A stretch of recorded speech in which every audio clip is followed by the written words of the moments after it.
well back in the line. But they had that issue at New Hampshire, no doubt about that. Let's hope that's over right now. But Andrew Ranger. Wow. The winner. Looks like an engine problem, Marty. Today's Canadian Tire Race. And remember, they had engine problems. They changed before the second practice yesterday. And you can see on the map to the right of the screen as a tough break. This kid won the Canadian Tire Race that was held earlier today.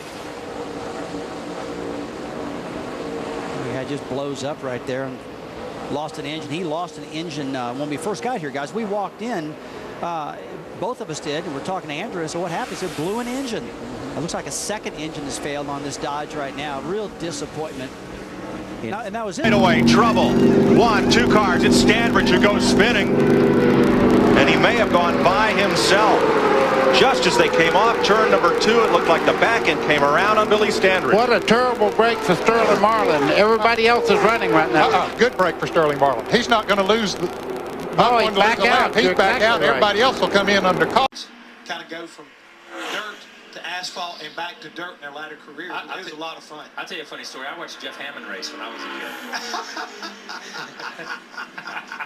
Thank you. Thank Just you thought very I'd throw much. that out there. Just thought I'd throw that out there. By the way, I used to watch you race as a kid too. Remember that first time at Daytona, that big old boxy.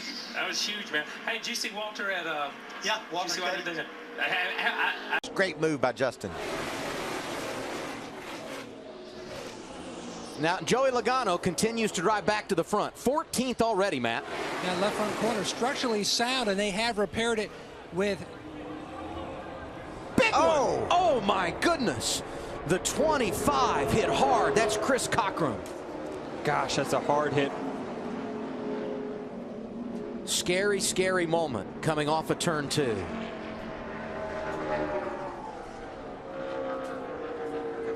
Appeared to be the 52 of Joey Gase. Also got a piece of it damaged sitting inside. That's a great sign. Got the 0 turns right into the 25. The Joey Gase is just an innocent bystander here. Oh, he just barely clipped that wall that jets out there, and that sent that car spinning like a top. Look at all the debris scattering. Smithley was just trying to help, and I think it pushed the 25 out a little bit. 80 in that Winston Cup race, he was involved in a collision with Richard Petty and Darrell Waltrip. Yeah, as everybody knows, on these short tracks we run on, say Wilkesboro, Martinsville, or any of them, when a car gets sideways, you can drive them loose, get them sideways, drive them up off the corner, keep the rear end hung out. But as I've learned from Buddy Baker on these speedways, it's hard to do that, isn't it, Buddy? Oh, yeah, it is. Hi, I'm CJ Faison, and right here behind me is Dover International Speedway, home of the Monster Mile. This track eats up a lot of race cars, and it's ate up a couple of mine in the past, but this year I'm looking forward to having a really awesome turnout for not only the fans but for myself. And I'm going to be doing an autograph session here at 1:15. We got some construction going on behind us, but that's no big deal. At 1:15 on Saturday, May 30th, I'm going to be here at the Monster, up on top of it, doing a question and answer with all you fans, so it's going to be a lot of fun. I invite everybody out to do that.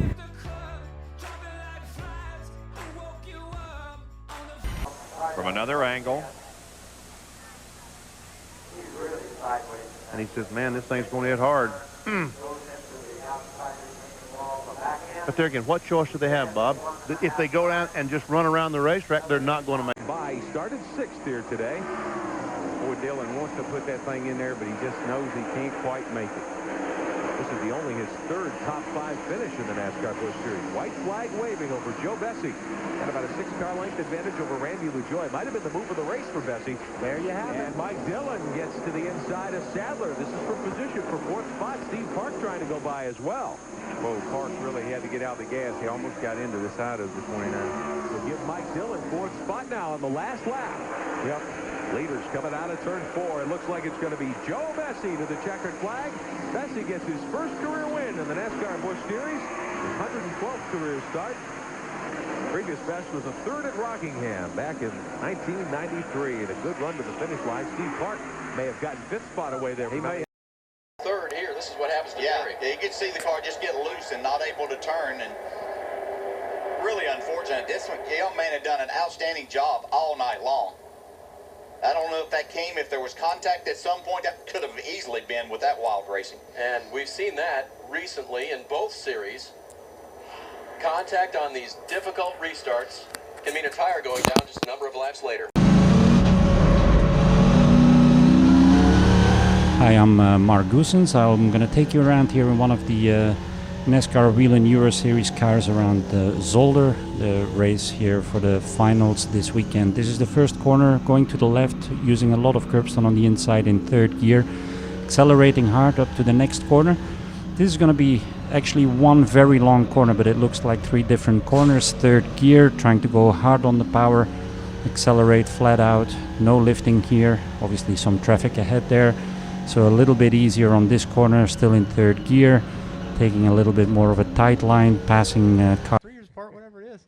But it's good to be back in the Truck Series. And it's a product of having the Truck Series here come to Michigan and put on that great racing. So I knew those last laps were going to be hectic. I didn't want to make that move that early. I wanted to wait till about 3 or 4 to go. But that also shows the product that they put into these race trucks and our Maestros Classic Chevy. To keep us out front, be able to throw some of those moves to hold off those guys behind us and put our truck in victory lane.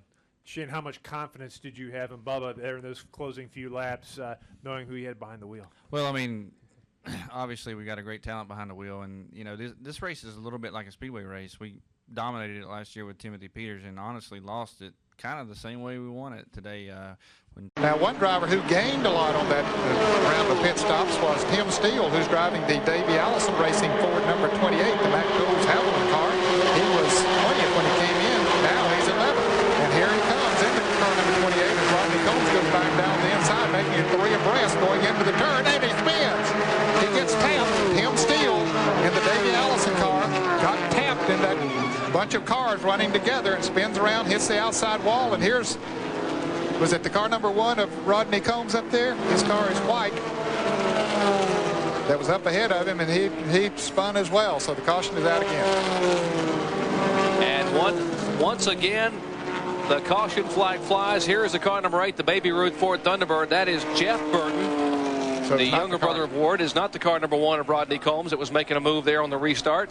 Once again, here's the car number 28 being sandwiched between 2 cars. And I think it maybe just got touched a little bit, Jerry, and it doesn't take much. And there's the 8 car of Jeff Burton spinning around up on the outside. Boy, he almost got hit by some other cars coming around there. Both of them were really fortunate, as heavy as the traffic was, to not get banged when they were spinning around. They get really tight in there. I don't know if they make contact or not. I don't think they touched her.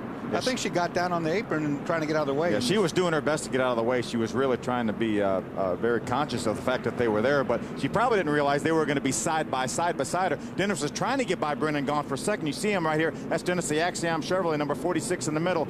And really, they looked like they even made a little contact maybe right prior to getting to turn number 3, and that got Tina down on the apron, and that turned her around. And luckily, did you see the guys who went through there? Rick Crawford and John Wood just barely missing. Yeah, that's a great piece of driving right there by John Wood, who read that accident really well. Around. Meanwhile, midway down the back straightaway, Tobey Butler, who was dragging on him just a bit ago, and caution is on the speedway.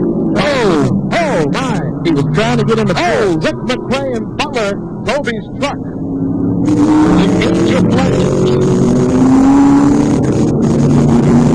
He was sitting on the edge of the backstretch, just trying to get on the pit road. There he gets that right. Rick McCray was the other guy in the 02. He had just said he has not run here since 1989. Wow. And look at Fiedel. He wants to make it 3 abreast. White flag. 1 more lap to go for Tracy Leslie, and he'll win his first Busch Grand National race of his career. Now Labonte has that 3rd spot from Ward Burton, and Tim Fedewa is looking for an opportunity to pass Ward Burton. Meanwhile, Tracy Leslie is in turn 3, now in turn number 4. Here he comes off the 4th turn, and Tracy Leslie wins the Kroger 200 at Indianapolis Raceway Park. There's 3rd, 4th, and 5th. Labonte, Ward Burton, and Tim Fedewa. And the crew is happy.